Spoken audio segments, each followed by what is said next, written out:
नमस्कार मंडळी, आज तुमच्यासोबत मी शेअर करणार आहे एक प्रोटीन मिल्कशेक जो आपण घरच्या घरी बनवू शकतो। आपण बघतो की मार्केटमध्ये वेगवेगळे प्रोटीन पावडर वगैरे मिळतात आणि ते कसं असतं कसं नाही आपल्याला माहिती नाही, तर त्याच्यापेक्षा आपण घरच्या घरी मुलांसाठी हेल्दी प्रोटीन शेक बनवू शकतो।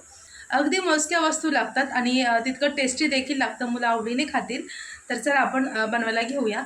इथे मी केळ घेतलेला आहे, अर्धा खजूर घेतलेले आहेत, 3 खजूर आहेत, बदाम 3 घेतलेले आहेत, काजू आहेत आणि हे फुटाणे घेतलेले आहेत, साल काढलेली आहे यांची। तर असं पॅकेट मिळतं, साल काढलेलीच भेटतात फुटाणे, तर ते मी घेतलेले आहे थोडेसे।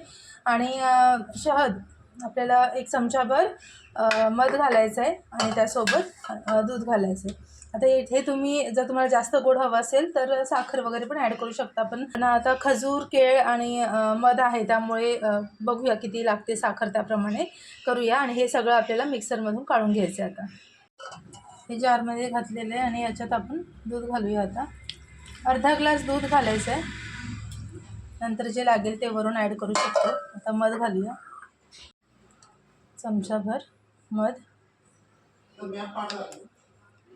आता मिक्सरला लावून घेऊया।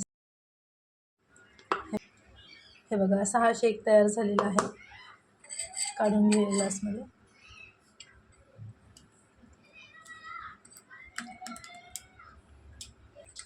आता याच्यात बघा ना, कधी कधी हे खजूर आहेत ना ते बारीक होत नाहीत, तर असेच देखील खाऊ शकता किंवा आणखीन थोडंसं दूध टाकून पुन्हा फिरवू शकता।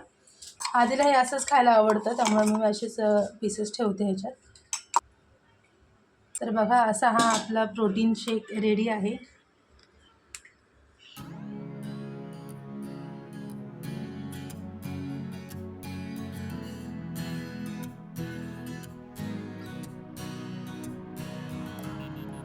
तर मंडळी, तुम्ही देखील मुलांना अशा प्रकारे प्रोटीन मिल्कशेक नक्की बनवून द्या। जर कोणाला थोडंसं जास्त गोड हवं असेल तर तुम्ही एक्स्ट्रा साखर त्याच्यात ॲड करू शकता।